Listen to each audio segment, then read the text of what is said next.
Assalamualaikum warahmatullahi wabarakatuh. Selamat pagi menuju siang ganjar. Terima kasih Anda masih bersama kami 105,7 Fas FM Radio Purbasora yang dipancarkan dari Gedung Diskominfo, Komplek Perkantoran Singaparna. Bersama saya Pri sampai jam 11 nanti Anda bakal dapat menikmati bincang ringan atau talk show kali ini bersama narasumber dari KPU Kabupaten Tasikmalaya. Dan telah hadir Ibu Dr. Istiana MAG. Beliau adalah anggota KPU Kabupaten Tasikmalaya. Dan pada kesempatan kali ini akan membahas atau juga mengetakan tema memilih pemimpin dalam pandangan agama Islam. Tentu saja untuk mewujudkan pemilih cerdas dan pemimpin berkualitas. Tentu obrolan atau juga bincang ringan ini semoga bermanfaat. Ya, langsung saja. Assalamualaikum Ibu Dokter. Waalaikumsalam Mas Pri. Iya, okay. Ketemu lagi ya. Iya, alhamdulillah kita bisa ketemu lagi walaupun hanya 1 bulan sekali ya Bu. Iya.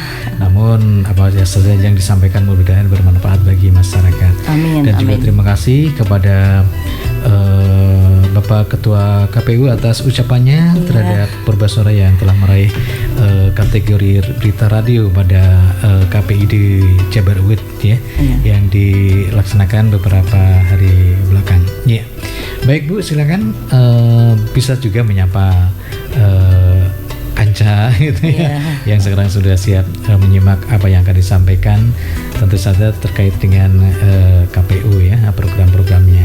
Ya, silakan Bu. Baik, terima kasih Mas Pri atas waktunya. Assalamualaikum warahmatullahi wabarakatuh. Untuk Kanca Purbasora dimanapun berada, kami dari KPU Kabupaten Tasikmalaya tetap konsisten ya melakukan kegiatan pendidikan pemilih namanya. Kenapa pendidikan pemilih ini tidak hanya sebagai istilah ketika ada pemilihan kepala daerah ataupun pemilu, tetapi ini memang bagi masyarakat yang usianya sudah 17 tahun ke atas, itu semua sudah memiliki hak pilih, baik di dalam kita sebutnya baik di dalam masa tahapan atau tidak. Jadi karena nanti dan juga yang nanti di 2024 sudah 17 tahun itu juga termasuk masyarakat pemilih. Jadi kita menyebutnya kadang-kadang di media sosial, di Instagram kita disebutnya hai teman-teman pemilih gitu, karena memang sebetulnya kalau di KPU posisinya memang sebagai pemilih ya, walaupun untuk nanti ketika ada pemilihan gitu tetap disebut pemilih. Jadi masih dalam rangka pendidikan pemilih, kita hari ini ingin sharing ya, sharing seputar informasi dan pengetahuan terkait dengan bagaimana hukum memilih pemimpin di dalam agama Islam. Kenapa saya memilih tema ini? Karena di Tasikmalaya ini kan disebut kota santri ya, atau sebetulnya juga kabupaten santri ya, kalau kota Tasikmalaya. Jadi istilah kota santri ini dan mayoritas masyarakatnya Muslim ya, paling besar. Memang ada sih beberapa yang seperti di di wilayah selatan ya, ada juga di utara, tapi sedikitnya mayoritas Muslim. Ingin menegaskan bahwa bagaimana hukum memilih pemimpin ini juga untuk bekal ketika ada ragam pemilihan, baik pemilihan kepala desa ataupun kepala daerah ya, seperti yang kita lakukan 2020 kemarin, ataupun ini juga menjelang penguatan menjelang pemilu 2024 dan pemilihan 2024. Baik, terkait dengan memilih pemimpin ini hukumnya ini berbeda Mas Pri, antara hukum di dalam konstitusi negara Indonesia dengan yang ada di dalam hukum Islam. Jadi berbeda. Kalau di dalam konstitusi negara Indonesia adalah hak. Kalau hak itu orang kan bisa bilang begini, ini kan hak saya, hak memilih bisa digunakan dan bisa tidak haknya. Tetapi KPU selama ini karena itu adalah hak, itu selalu mengupayakan bagaimana agar hak memilihnya itu tidak terabaikan. Sehingga KPU melakukan yang namanya penyusunan data pemilih. Nah, ini yang hari ini dilakukan oleh Divisi Data dan Informasi adalah pembaharuan data pemilih berkelanjutan. Jadi data pemilih ini karena sangat dinamis. Nah, ini dalam rangka melindungi hak pilih, karena itu adalah hak. Dan dalam Konstitusi Negara Indonesia di dalam Undang-Undang Nomor 39 tahun 99 tentang hak asasi manusia ini mengatur hak pilih. Jadi bunyinya dalam pasal 43, setiap warga negara berhak untuk dipilih dan memilih dalam pemilu berdasarkan persamaan hak melalui pemungutan suara yang langsung, umum, bebas, rahasia, jujur dan adil sesuai dengan ketentuan perundang-undangan. Nah, itu memang disebutkan di dalam undang-undangnya adalah sebagai hak. Nah, ini yang berbeda dengan di dalam pandangan Islam. Ya. Kemudian dasar hukum yang kedua adalah dari International Covenant on Civil and Political Rights atau ICCPR yang ini sudah diratifikasi karena ini kan konvenan internasional ya. Ini sudah diratifikasi oleh Indonesia menjadi Undang-Undang Nomor 12 tahun 2005 tentang pengesahan International Covenant on Civil and Political Rights. Jadi sudah diratifikasi, sama juga isinya mirip ya. Setiap warga negara harus mempunyai hak dan kebebasan tanpa pembedaan apapun sebagaimana dimaksud pasal 2 sebelumnya. Bukan yang tadi, tapi tanpa pembatasan yang tidak beralasan. Salah satunya ini di bagian A, ikut dalam pelaksanaan urusan pemerintahan baik secara langsung maupun melalui wakil-wakilnya yang dipilih secara bebas. Yang kedua, memilih dan dipilih pada pemilu berkala yang jujur dan dengan hak pilih yang universal dan sama. Nah, kira-kira isinya demikian. Jadi inilah yang digunakan oleh negara kita di dalam hukum memilih, untuk pemilih ya. Hukum ya namanya apa ya? Itu hak atau kewajiban ya, hak gitu. Yang ketiga itu ada putusan Mahkamah Konstitusi nomor 11 17 tahun 2003 ya. Yang menyebutkan menimbang bahwa hak konstitusional warga negara untuk memilih dan dipilih adalah hak yang dijamin oleh konstitusi. Oleh karena itu dalam beragam sosialisasi, dalam beragam penyusunan DPT kita memang sangat menekankan bahwa itu adalah hak, jangan sampai abai. Jadi kami sebagai penyelenggara pemilu jangan sampai mengabaikan hak pemilih. Sehingga banyak sekali yang dilakukan, terutama misalnya begini yang viral di 2019 itu katanya, ini katanya ya yang viral di masyarakat, katanya KPU memasukkan orang gila di dalam DPT gitu. Orang apa itu namanya? Orang dengan gangguan jiwa ya, ODGJ ke dalam DPT. Padahal bukan seperti itu. Kadang-kadang kan orang yang dengan gangguan jiwa itu ada yang sembuh, ada yang tidak. Nah, yang sembuh itu harus dilengkapi dengan surat keterangan dokter. Nah, ini kan saking KPU ingin gitu melindungi hak pemilih agar dia masuk di dalam daftar pemilih ya. Dan ODGJ ini yang sudah sembuh wajib dilampirkan surat keterangan dokter bahwa dia sudah sembuh. Tapi kalau dia belum sembuh ya tidak akan dimasukkan ke dalam DPT. Nah, ini luar biasa isunya di 2019 sampai viral di media sosial ya. Orang yang ODGJ digotong ke TPS gitu itu. Padahal tidak demikian. Dan kami dalam melindungi hak pemilih itu terkait dengan ODGJ berkunjung ke salah satu panti ya, yang mengurus yang mengurus orang-orang ODGJ tersebut. Kita sudah saya lupa lokasinya, tapi ketika berkunjung dan ternyata semuanya belum sembuh, dia tidak bisa dimasukkan ke dalam DPT. Itu saking kita ingin melindungi hak pilih ya berdasarkan undang-undang tadi. Nah, itu kira-kira kalau di dalam konstitusi negara kita itu adalah hak. Tetapi di dalam, nah ini berbeda ya, konstitusi negara kita dengan negara lain ya. Misalnya Australia itu wajib. Dia makanya ketika wajib dan juga karena memang sudah bagus ya sarana dan prasarananya, dia kan bisa memilih di mana saja. Iya, betul. Datanya sudah berbasis digital, jadi tidak seperti kita harus datang ke TPS di tempat sesuai alamat KTP kita berada gitu. Kalau yang saya tahu tuh di Australia yang wajib itu memilih adalah wajib itu menurut konstitusi negaranya ya. Kemudian di Belgia kalau tidak salah, di Italia gitu ya, itu juga wajib. Ya kalau di Indonesia adalah hak ya. Nah ini juga menjadi perdebatan bagaimana kalau misalnya di Indonesia menjadi wajib gitu supaya tidak ada golput dan ini kalau seperti itu ya tugas kami terutama saya ya yang membidangi divisi sosialisasi dan pendidikan pemilih lebih ringan karena kan itu wajib. Betul. Semua orang kalau wajib berarti kan harus. Gitu kan?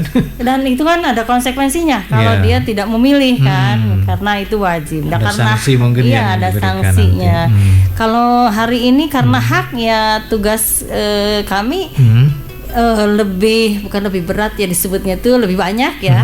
Bagaimana menyadarkan masyarakat bahwa itu hak yang mendekati wajib mungkin ya. Hak yang betul-betul harus digunakan dan menyadarkan masyarakat kenapa ini hak, kenapa harus memilih pemimpin dan banyak lainnya yang harus dijelaskan ya. Nah makanya kemudian banyak karena itu hak. Akhirnya kemudian ada yang golput gitu kan dan lain sebagainya. Tapi memang kita tidak boleh pesimis, kita tetap harus optimis. Kita bisa memberikan pemahaman kepada masyarakat bahwa hak tersebut betul-betul harus diambil karena untuk kepentingan dirinya dan juga kepentingan daerahnya dan negaranya, terutama anak cucu ya. Karena ketika kita hari ini misalnya salah memilih pemimpin itu kan berimbas pada anak cucu kita. 5 gitu. tahun ya. Iya 5 tahun ya. Kalau misalnya dia berpikirnya panjang gitu. Iya. Nah, oke Bu, kalau tadi menurut konstitusi begitu ya. Ada juga memilih pemimpin dalam pandangan Islam agama Islam.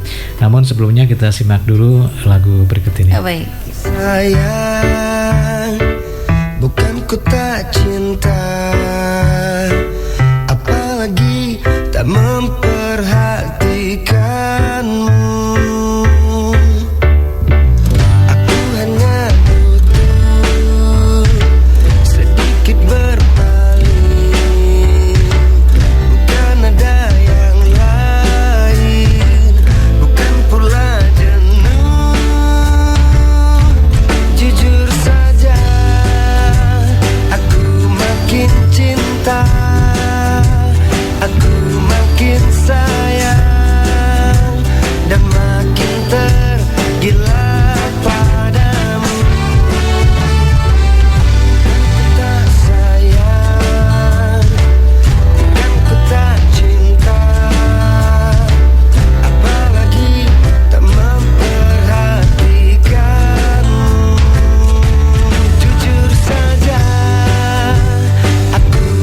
Makin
berita hoax. Karena berita hoax menjadi masalah terbesar di Indonesia.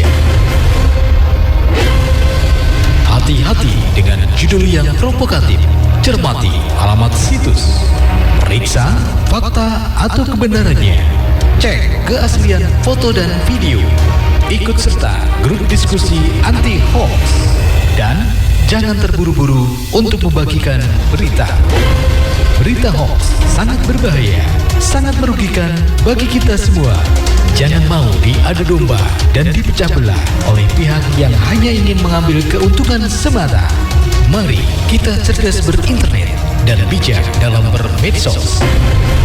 Iklan layanan masyarakat ini dipersembahkan oleh Radio Purbasora Pas FM, Dinas Kominfo Kabupaten Tasikmalaya.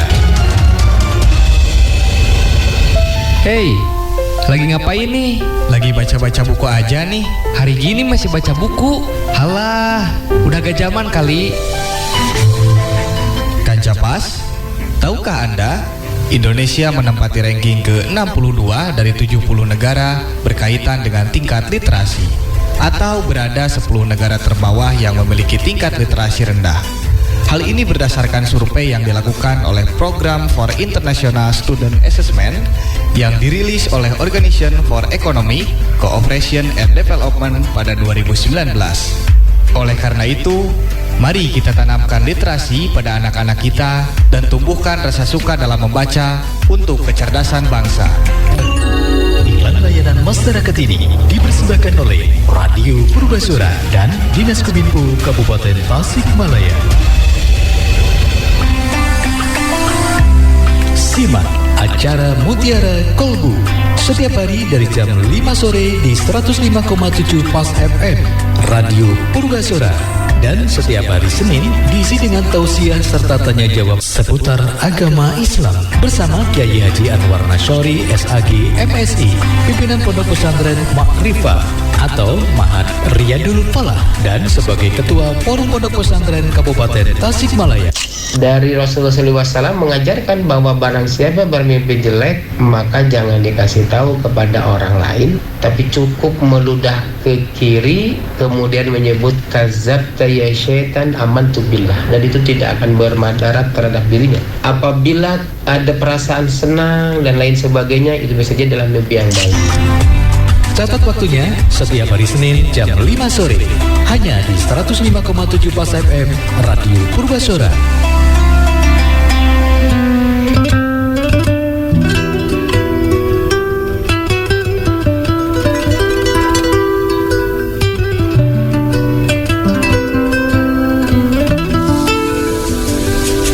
Baik, Kanca Purbasora masih bersama 105,7 Pas FM di acara Talkshow atau Bincang Ringan.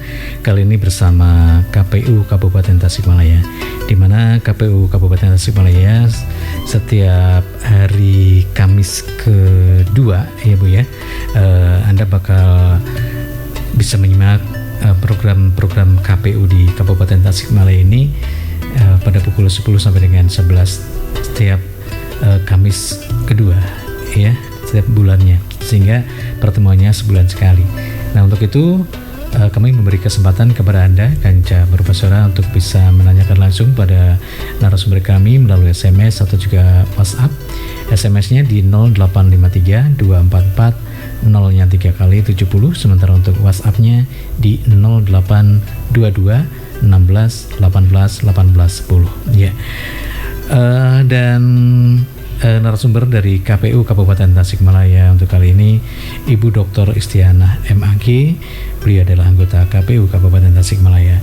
Silakan Ibu Dokter dilanjut kembali mengenai memilih pemimpin dalam Islam, ya. Baik ya. Tadi kita sudah membahas terkait memilih pemimpin menurut konstitusi negara kita. Ini melanjut pada bagaimana sebetulnya hukum memilih pemimpin dalam Islam. Ada dalil yang harus disampaikan. Yang pertama adalah hadis Nabi, ya.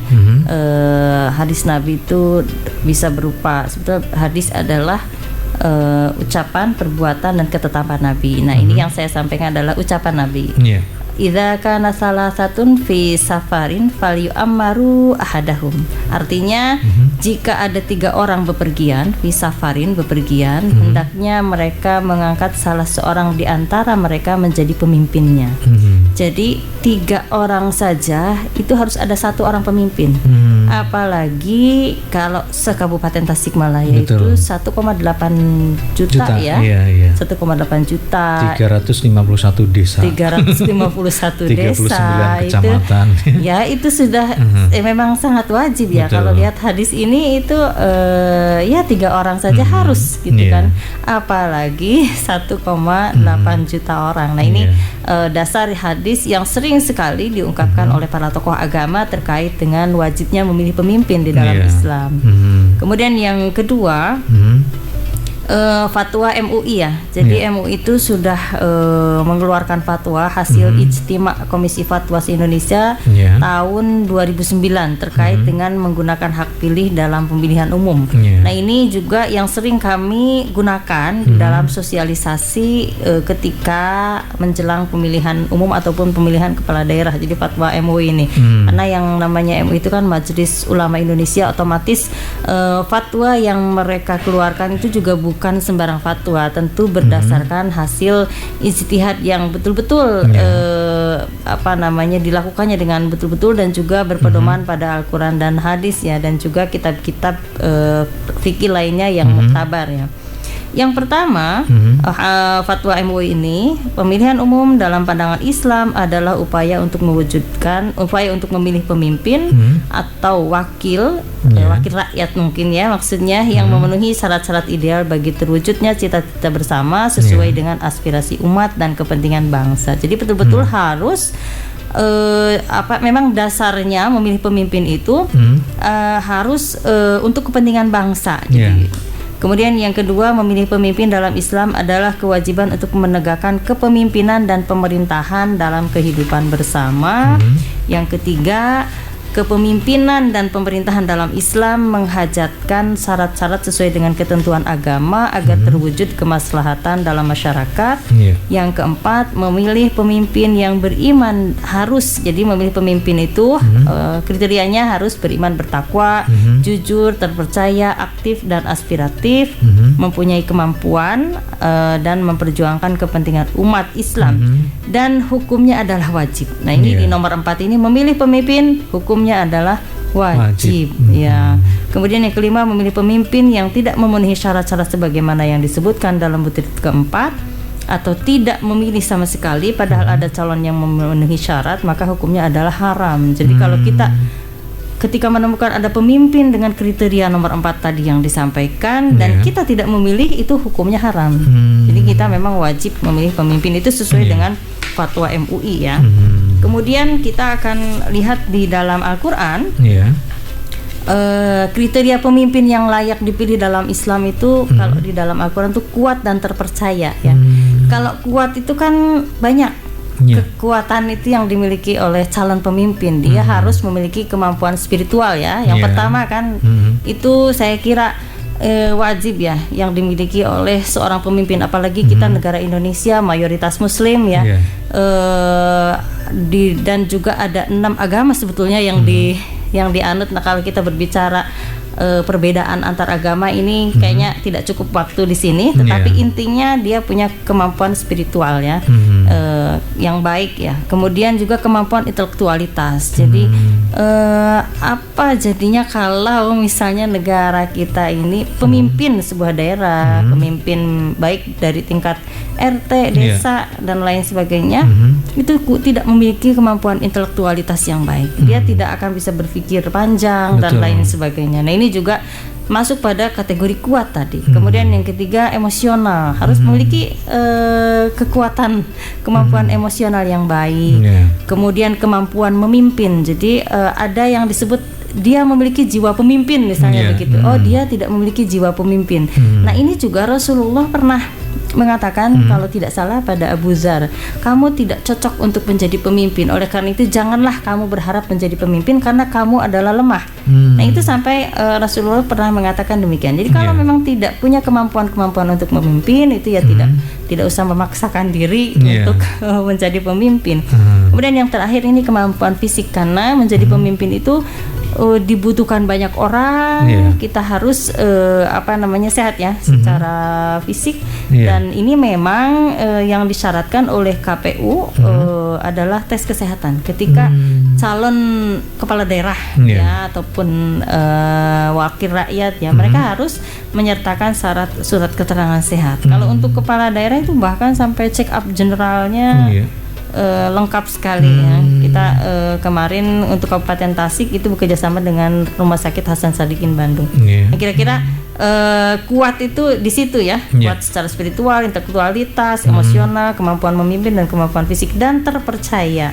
Nah, ini dikuatkan di dalam Al-Quran surat Al-Qasas ayat 26 ya. Ini cerita tentang putrinya Nabi Syuaib. Putrinya Nabi Syuaib yang mengatakan kepada ayahnya, saya bacakan artinya saja ya karena waktunya mungkin singkat. Wahai bapakku, ambillah ia sebagai orang yang bekerja pada kita. Ini tentang Nabi Musa ya. Karena sesungguhnya orang yang paling baik yang kamu ambil untuk bekerja pada kita ialah orang yang kuat dan terpercaya.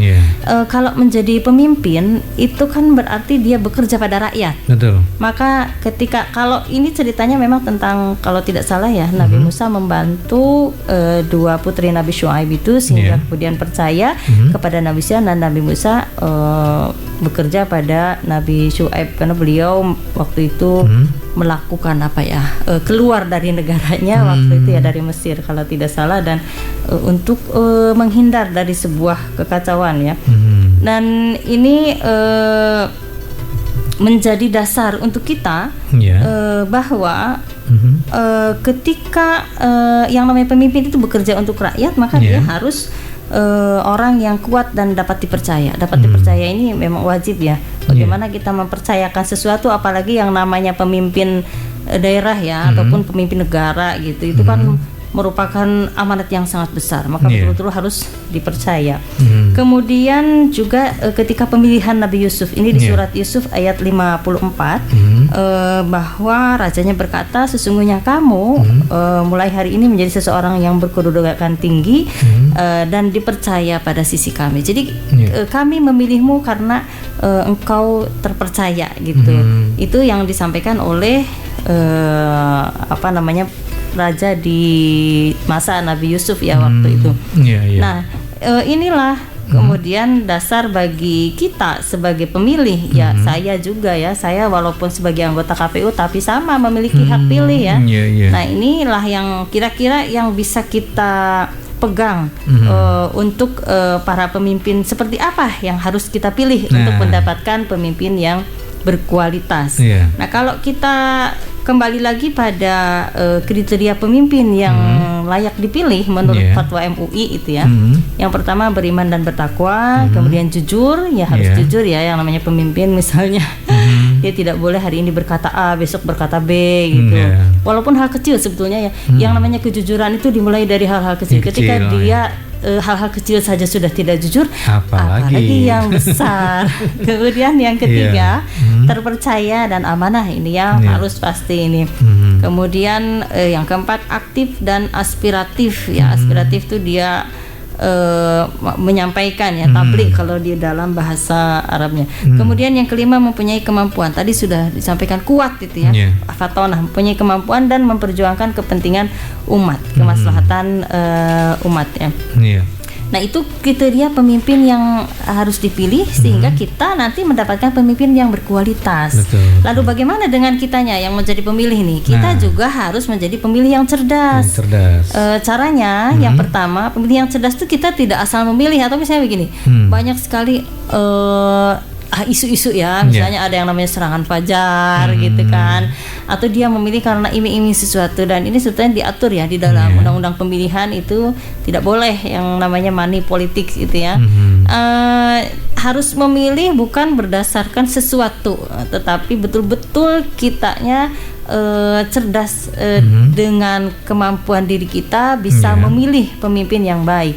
Yang pertama harus mengenali profil calon pemimpin. Banyak kan hari ini kita sudah ada media sosial ya, banyak sekali kita melihat, atau hari ini sebetulnya informasi itu tak terbatas ya.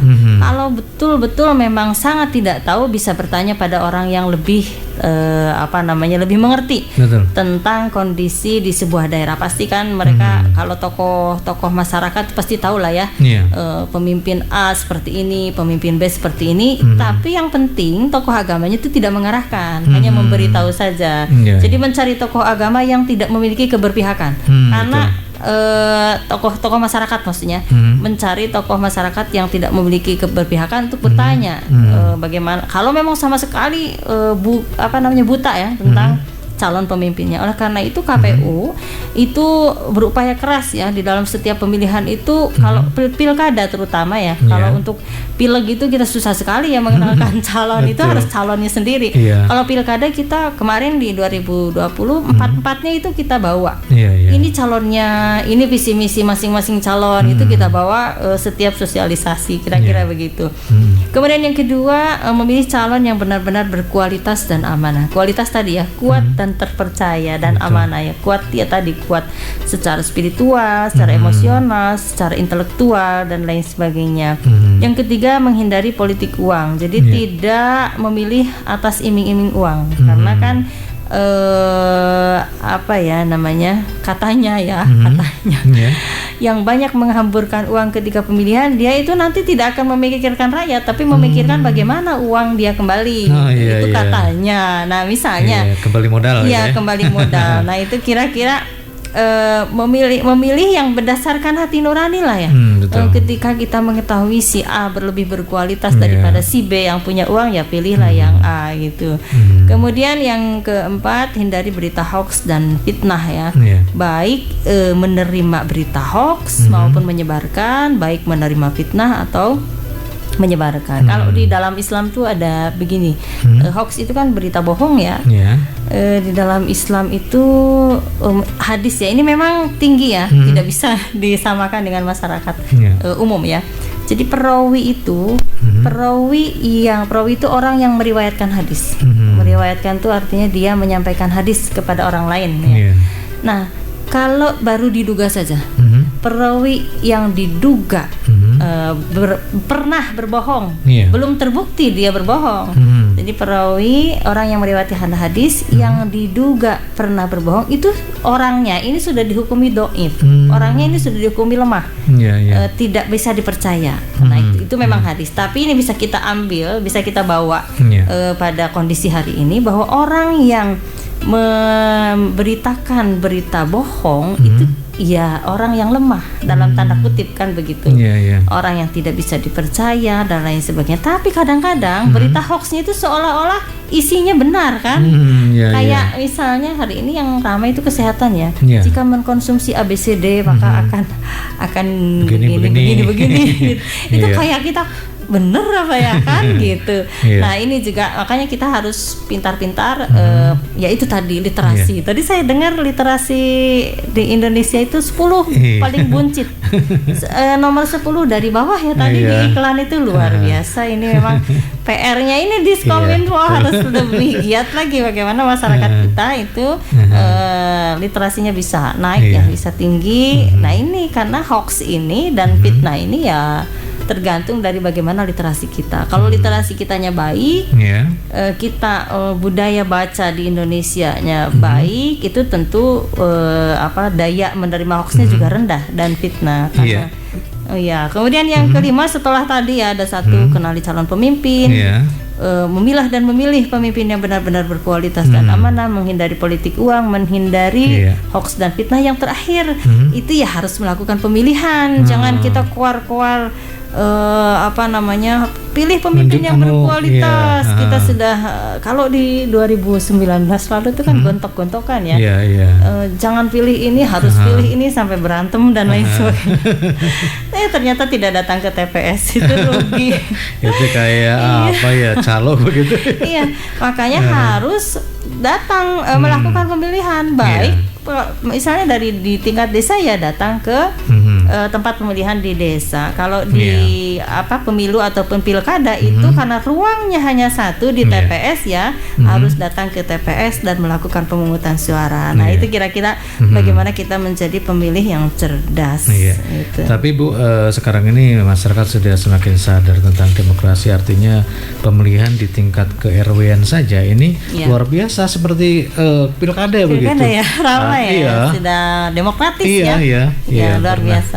Saya sering menghadiri acara-acara tersebut nih, luar biasa, salut gitu ya. Oke Bu, kita lihat pertanyaan yang sudah masuk.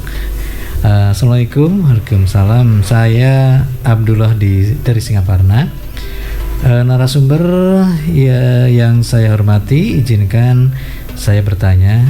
Di Indonesia memilih pada pemilu merupakan hak bagi warga negara, sementara di sebagian negara sudah diwajibkan.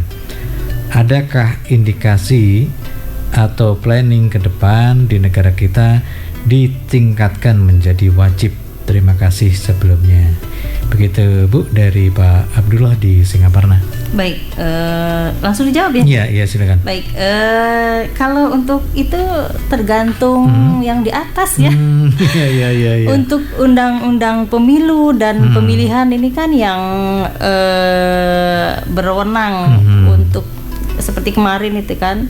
Yang membuatnya kan pemerintah dan DPR ya, sama dengan DPR. Nah, itu saya tidak bisa jawab kalau ini adakah indikasi untuk wajib ya. Dan itu kalau memang punya aspirasi bahwa itu harus wajib, silakan disalurkan melalui sebagai konstituen, berarti kita punya wakil ya, punya wakil baik di daerah maupun di provinsi ataupun di pusat itu aspirasi agar diwajibkan, karena kewenangan itu ada di pemerintah ya, dan DPR ya. Kemarin kita ramai ya undang-undang pemilu 2017 itu akan di istilahnya itu revisi undang-undang, ternyata tidak jadi itu kan urusan yang di atas. Nah, kira-kira demikian. Tapi kalau punya, dan memang itu hak ya di dalam undang-undang kita, itu hak. Tapi kalau memang punya aspirasi agar itu menjadi wajib, itu silahkan disampaikan sebagai aspirasi rakyat. Bebas ya, itu disampaikan saja. Karena kalau kami KPU Kabupaten Kota itu hanya pelaksana regulasi. Oke, dan kemudian pertanyaan kedua Bu. Assalamualaikum. Waalaikumsalam. Selamat siang Mas Pri juga Ibu narasumber. Saya Iwan Pai ingin menanyakan di Mangkubumi ya ini. Ingin menanyakan bagaimana cara meyakinkan bahwa kriteria pemimpin mampu atau bisa dilaksanakan oleh calon pemimpin ketika nanti memimpin. Sekian yang saya tanyakan, terima kasih. Oh iya, ini pertanyaannya dua-duanya bagus-bagus ya. Ini untuk yang dari Mangkubumi ini maksudnya bagaimana cara meyakinkan bahwa kriteria pemimpin yang mampu atau bisa dilaksanakan, ya mampu memimpin, mungkin maksudnya begitu ya Pak. Bagaimana cara meyakinkan bahwa mungkin begini maksudnya ya. Bagaimana cara meyakinkan kepada masyarakat bahwa kriteria pemimpin yang mampu memimpin itu adalah A, B, C, D. Nah gitu mungkin, ya. Ya caranya kami dari KPU ya, karena itu tugas kami untuk memberikan mensosialisasikan terkait dengan kriteria pemimpin yang amanah. Kita selalu di dalam setiap sosialisasi seperti di pemilu 2019 ataupun di pilkada kemarin 2020, dan kalau teman-teman yang lain mungkin saya bergabung di KPU kan 2018 ya. Yang kita lakukan ya kita sosialisasi kepada masyarakat, kita berjejaring, bekerja sama dengan berbagai lembaga untuk bisa membantu kami untuk menyampaikan kepada masyarakat bahwa masyarakat harus memilih pemimpin yang berkualitas. Cara meyakinkannya kita datang ke masyarakat, menyampaikan bahwa ada loh kriteria pemimpin yang berkualitas. Yang berkualitas inilah yang mampu menjadi pemimpin nantinya. Tadi sudah saya sampaikan, pemimpin berkualitas adalah dia yang memiliki kemampuan spiritual, emosional, intelektual, terutama amanah atau terpercaya. Nah, itu kira-kira yang kita lakukan adalah dari sosialisasi dan menegaskan, memberi pengertian kepada masyarakat terkait dengan pemimpin yang mampu mampu memimpin, mungkin begitu. Begitu Kang Iwan Pai yang ada di Mangkubumi. Dan silakan yang lainnya kalau ada hal yang ingin ditanyakan kepada narasumber terkait dengan memilih pemimpin dalam pandangan Islam ya. Oke Bu, kali ini dari saya mengenai masuknya itu tahapan atau apa begini ya. Sering media, terutama media televisi yang menayangkan ada dukungan dan kemudian deklarasi dan lain sebagainya. Apakah itu sudah masuk tahapan Bu? Dukungan gimana maksudnya? Iya, untuk nanti ke 2004 ya, segala sesuatunya untuk dicalonkan nanti 2004. Hari ini sudah ada gitu dukung-mendukung gitu ya. Iya, artinya iya semacam itulah gitu ya. Jadi ada berita-berita yang memberitakan bahwa si A ini layak untuk nanti kita usulkan menjadi calon gitu. Iya. Itu kali ini kita belum masuk tahapan untuk 2024 ya. Sah-sah saja ya. Orang melakukan sosialisasi diri namanya.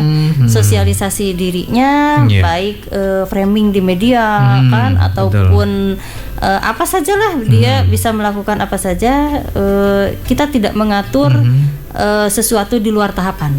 Seperti memang di 2020 itu terjadi ya.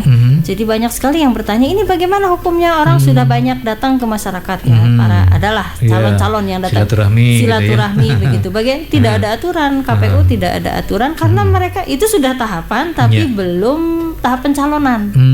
Jadi dilarang itu ketika mereka sudah ditetapkan calon oleh KPU. Nah, jadi kalau belum ditetapkan sebagai calon peserta pemilu atau pilkada, itu kita sah-sah saja ya? Tidak ada aturan. Jadi itu mereka disebutnya sosialisasi calon. Ataupun misalnya ada yang namanya APK ya. APK itu alat peraga kampanye ya. Betul. Kalau alat peraga kampanye itu disebut alat peraga kampanye kalau masuk tahapan kampanye. Tahapan kampanye di kita kan ada batas waktunya. Dari tanggal kemarin kalau tidak salah dari tanggal 6 September saya lupa sampai 5 Desember gitu ya. Nah, itu tahapan kampanye misalnya gitu. Saya lupa persisnya. Tapi itu disebut alat peraga kampanye. Maka mereka menyebutnya di luar tahapan itu menyebutnya APS, alat peraga sosialisasi. Nah, gitu.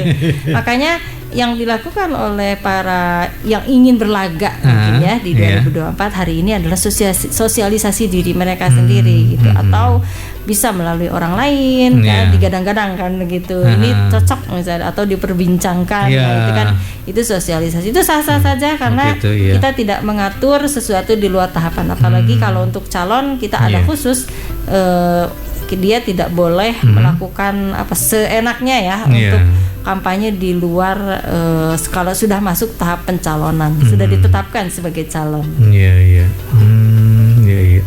Oke. Mungkin ini bisa menjadi jawaban yang mungkin Kanca juga sudah bingung ini teh. Baru aja melaksanakan tugasnya bagi para pemimpin. Ini sudah ngomongin yang akan datang. Kerja aja dulu gitu ya, jangan mikirin ke depan. Iya, begitulah namanya manusia ya. Jadi belum puas. Oke.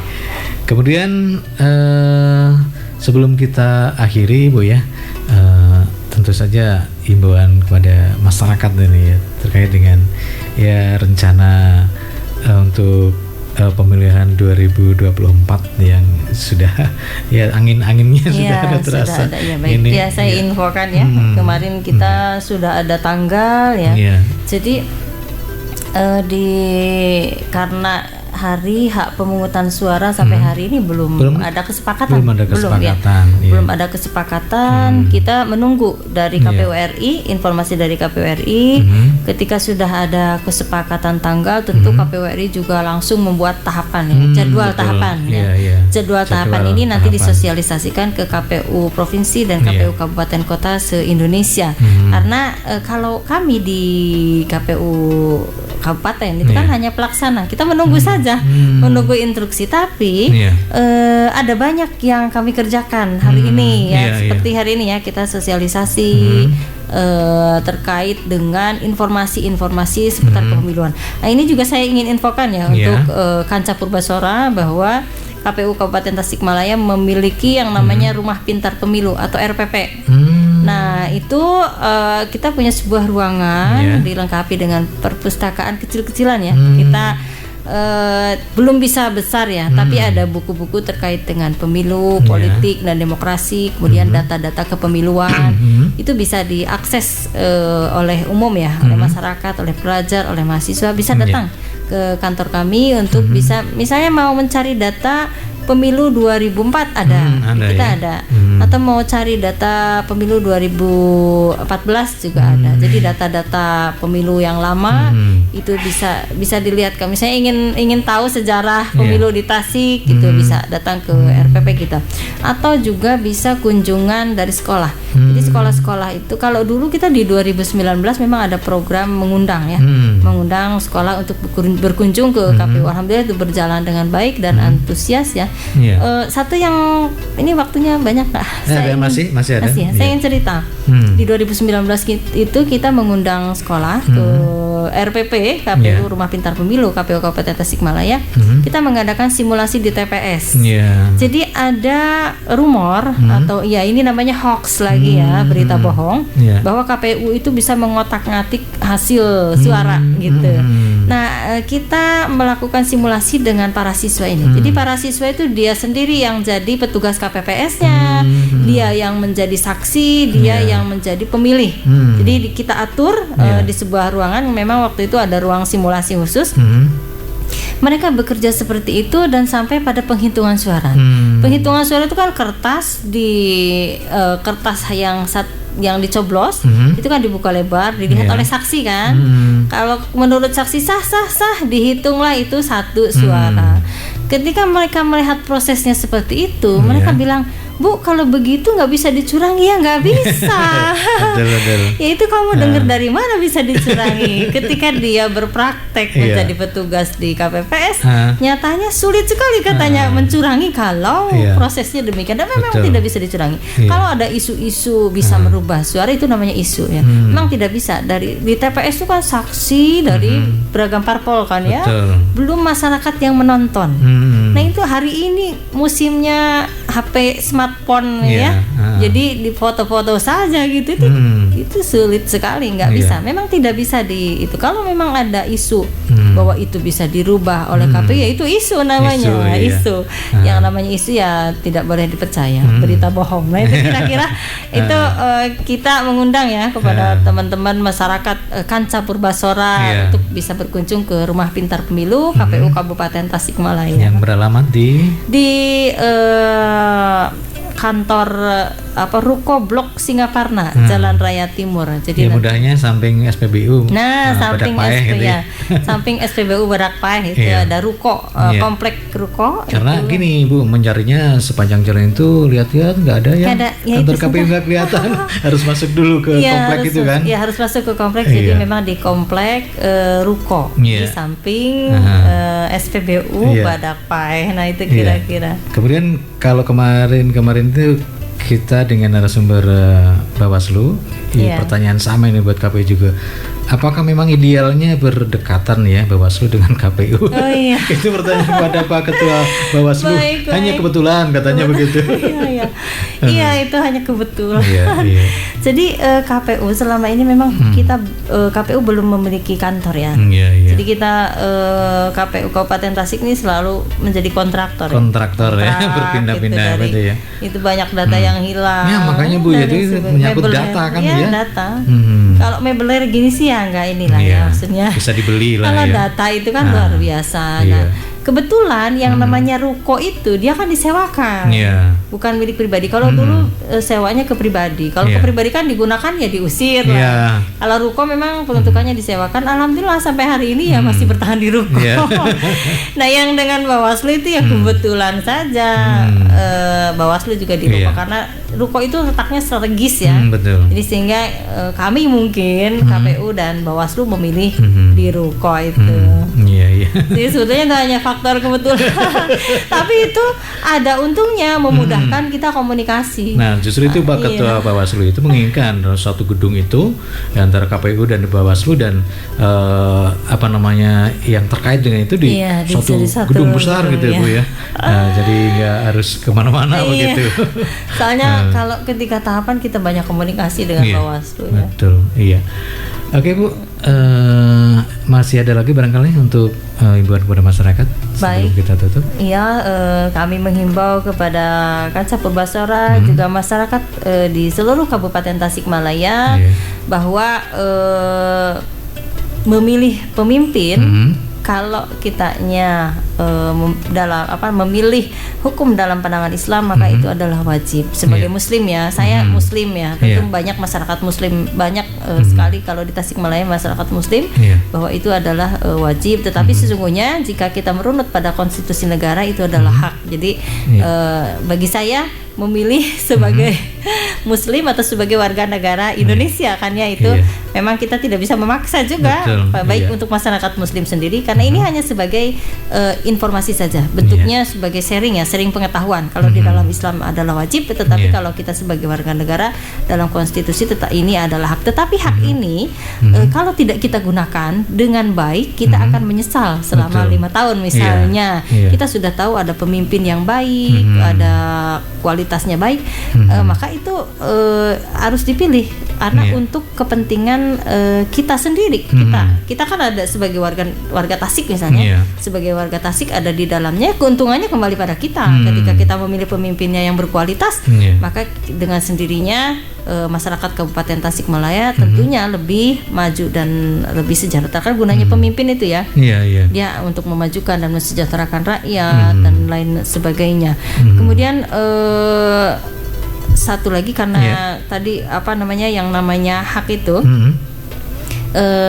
dan ini misalnya begini, ada pemimpin tadi disebutkan ketika kita menemukan pemimpin yang sudah ada sesuai dengan kriteria yang disebutkan di dalam fatwa MUI dan kita tidak memilih maka itu haram kalau menurut fatwa MUI.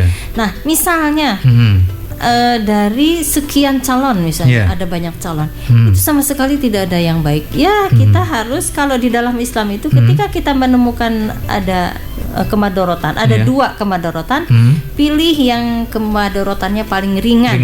Nah, maka kita juga harus memilih yang buruk dari yang terburuk mungkin begitu. Jadi harus tetap memilih dan harus berusaha mencari yang betul-betul dari sekian itu betul-betul yang paling berkualitas. Kalau memang tadi kedua kemadorotan tadi. Mudah-mudahan kalau di Tasikmalaya tidak ada, semuanya berkualitas ya. Nanti untuk ke depan kita berdoa harapannya di pemilihan terutama karena Tasikmalaya pemilu dan pemilihan 2024 kita bisa mendapatkan wakil rakyat ataupun pemimpin yang berkualitas. Amin. Baik, terima kasih Bu ya atas sama-sama Mas Pri informasinya, mudah-mudahan bermanfaat bagi Kancah Purbasora.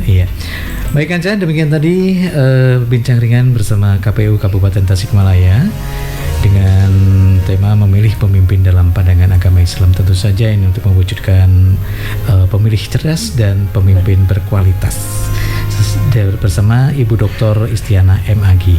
Saya Pri undur diri, sampai jumpa dan wassalamualaikum warahmatullahi wabarakatuh.